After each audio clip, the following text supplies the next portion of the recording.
Hi, my name is Dan Freeman. I'm a producer, Dubspot instructor, and Ableton Certified Trainer. On the second video of the Ableton Push series, I'm going to give you some tips on Ableton Push's Note Mode. I'm going to go a little deeper into Note Mode. If you want a more basic overview of Note Mode, check out some of the videos I did on Dubspot.com or some of the videos on the Ableton.com site. Tip 1 has to do with scale mode. So as many of you probably know, you access scale mode automatically when you select a track that has a MIDI instrument in it. Now, when you do that, you get this interface in which the blue note represents the tonic of a scale and the whites represent the other notes in the scale. And you kind of go up the scale by threes.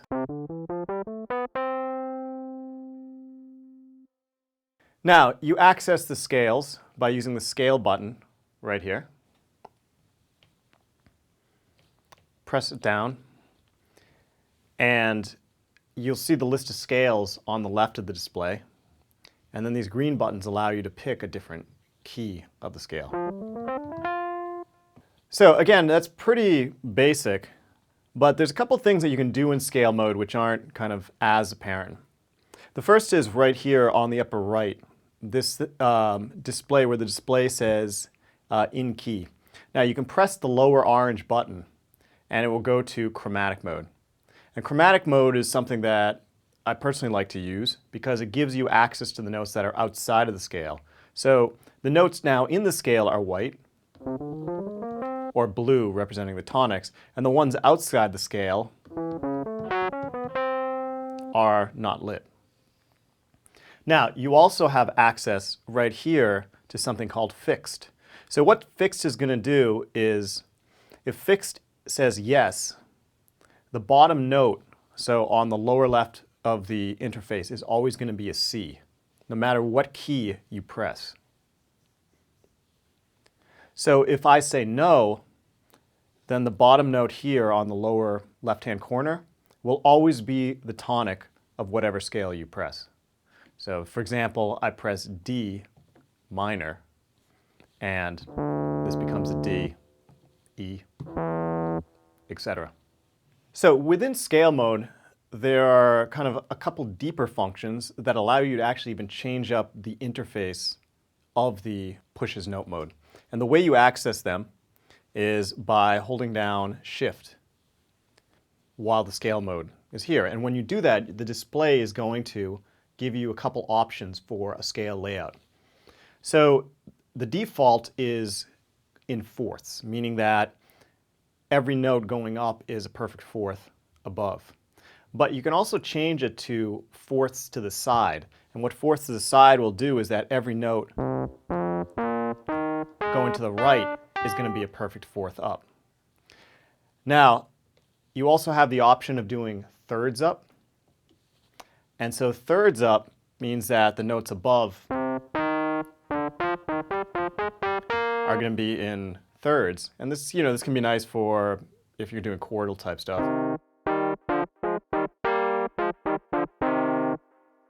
Likewise, thirds to the right.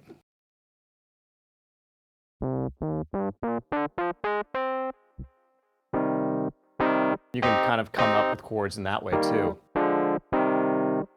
Now, finally, you have this thing called sequential. Now, sequential, what it's going to do is it will actually give you access to every single note just one time. So unlike the previous push screens, which are kind of like the left hand of a guitar, where one note can be played several times, in sequential mode, each note can be played one time.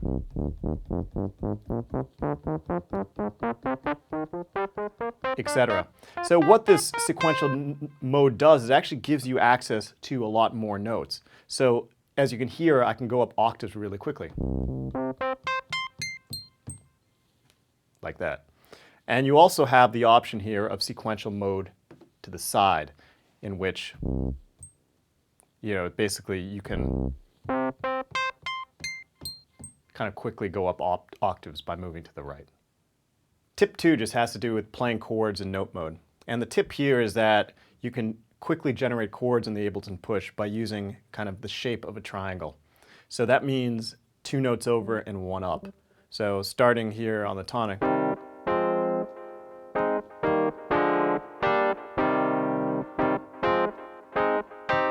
So basically the triangle is the basic chord shape on the Ableton Push. Now if you go into, like I like to do, you go into the chromatic mode, then you get slightly different shapes. But kind of really nice shapes that you can get both in chromatic and as scale also are what I call 1-2 chords. So that means hit 1 note on the bottom and then 2 above. So you can get chords like this.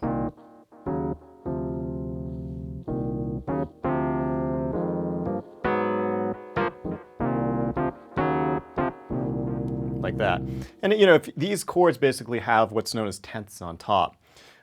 And you can get more creative even by kind of moving some of these notes over. For example, a major 7 chord is just 1 and then 2 moved over 1.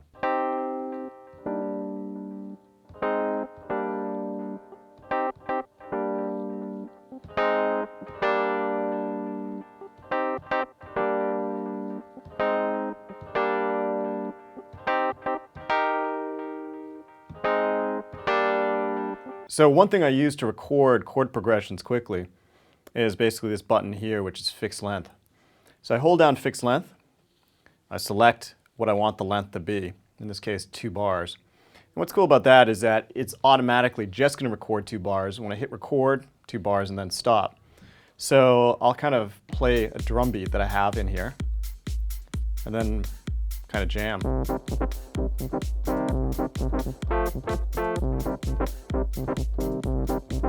And so now when I'm ready, I just hit the record button.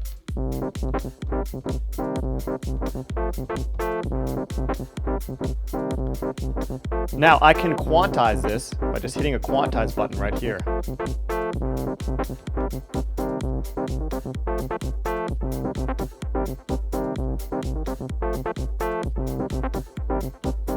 So that will sync it up a little bit more to the clock.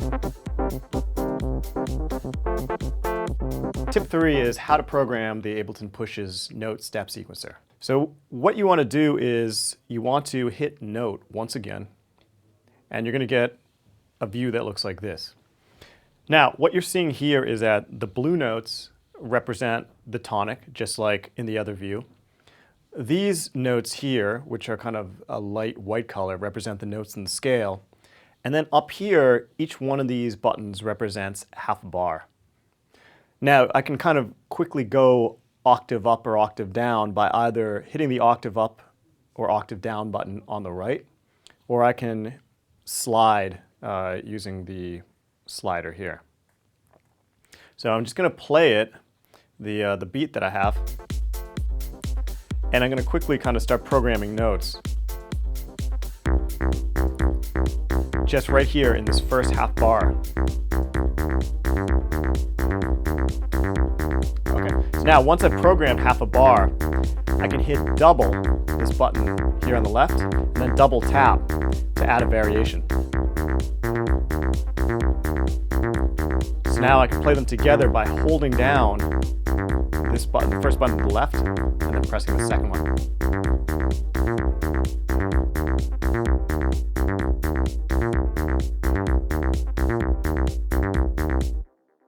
Now, I can make more variations within the clip by selecting, say, another loop here, and maybe I can change up the note of the bass, and then in this another loop, and so in this kind of fourth half bar, I'll change up the note of the bass once again. So now I can kind of move quickly between these sequences.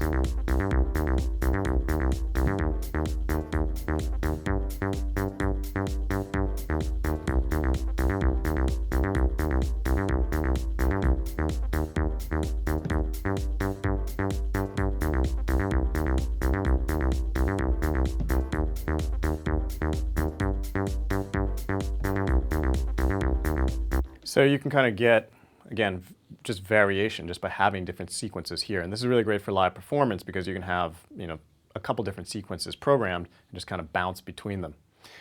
Now, if I look at the MIDI clip, you can see what's going on. Here you can see the first sequence. You can see there's a slightly different sequence in the first half of bar 2 and then the second half of bar 2. Now, if you want to put these sequences into different clips, what you can do is you can hit User and make sure that the workflow is on clip. Now, when you hit Duplicate, that clip of whatever track you're working on, so in this case the step sequencer, is going to be duplicated in a scene below. And so you can assign that clip, say, to have a different one of this different sequence. So the second clip down you're seeing in the second scene has a different note. So it has this note.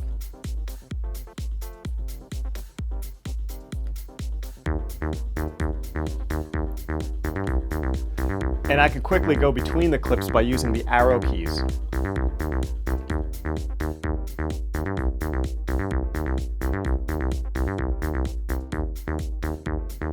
Tip 4 is that you can automate each one of these notes within the step sequencer by using the step automation within the note mode.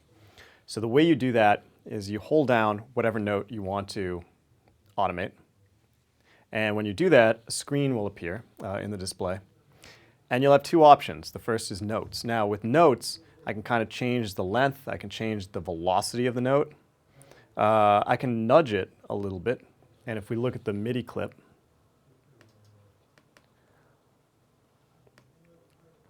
when I hit nudge, you can see the note kind of move back and forth.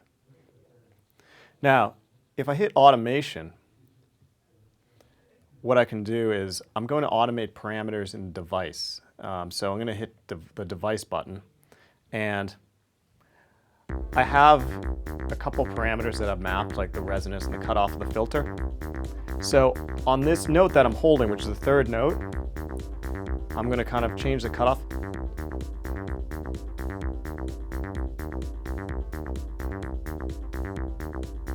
And I think you can hear that it sounds different from the other ones. And maybe I'll automate one more, this last note.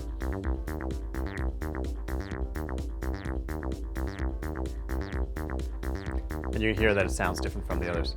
So each note in the step sequencer, you have a lot of control over from the push itself.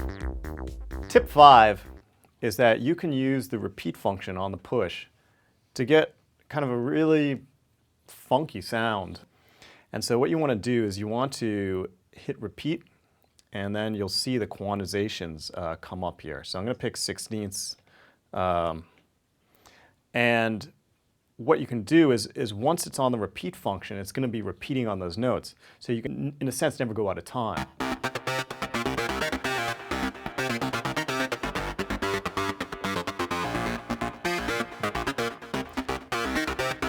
And so what I do is I actually I usually keep my right hand kind of on the upper right, and I use my pinky to change the quantizations as I'm playing.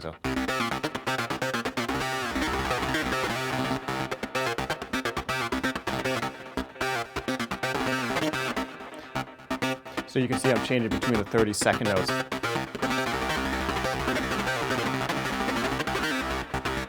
Or the triplets of the 16ths. So I do this a lot in live performance, and this is what it sounds like with a drum beat.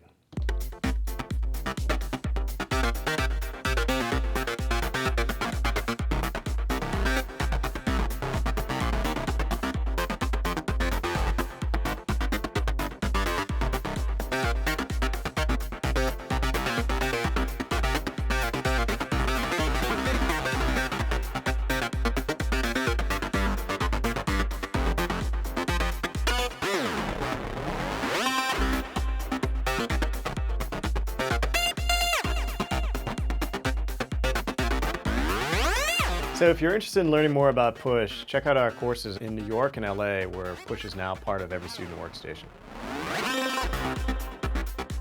I'm Dan Freeman. Thanks for watching. Welcome to Dubspot. We believe in providing you hands-on experience right away. Whether you're completely new to music and want to turn the sounds in your head into a musical reality, Or you're an experienced artist looking to refine your skills and add new tools to your arsenal, we're ready to meet you at your level. For students of all ages, all levels, and all styles of music, Dubspot is here to help you achieve your goals. With course offerings both online wherever you are and at our school in the heart of New York City, we are ready to guide you through the next phase of your musical transformation. Whether you want to produce music, DJ, or do both, you've come to the right place. Come explore Dubspot for yourself. Become a part of our community and make music.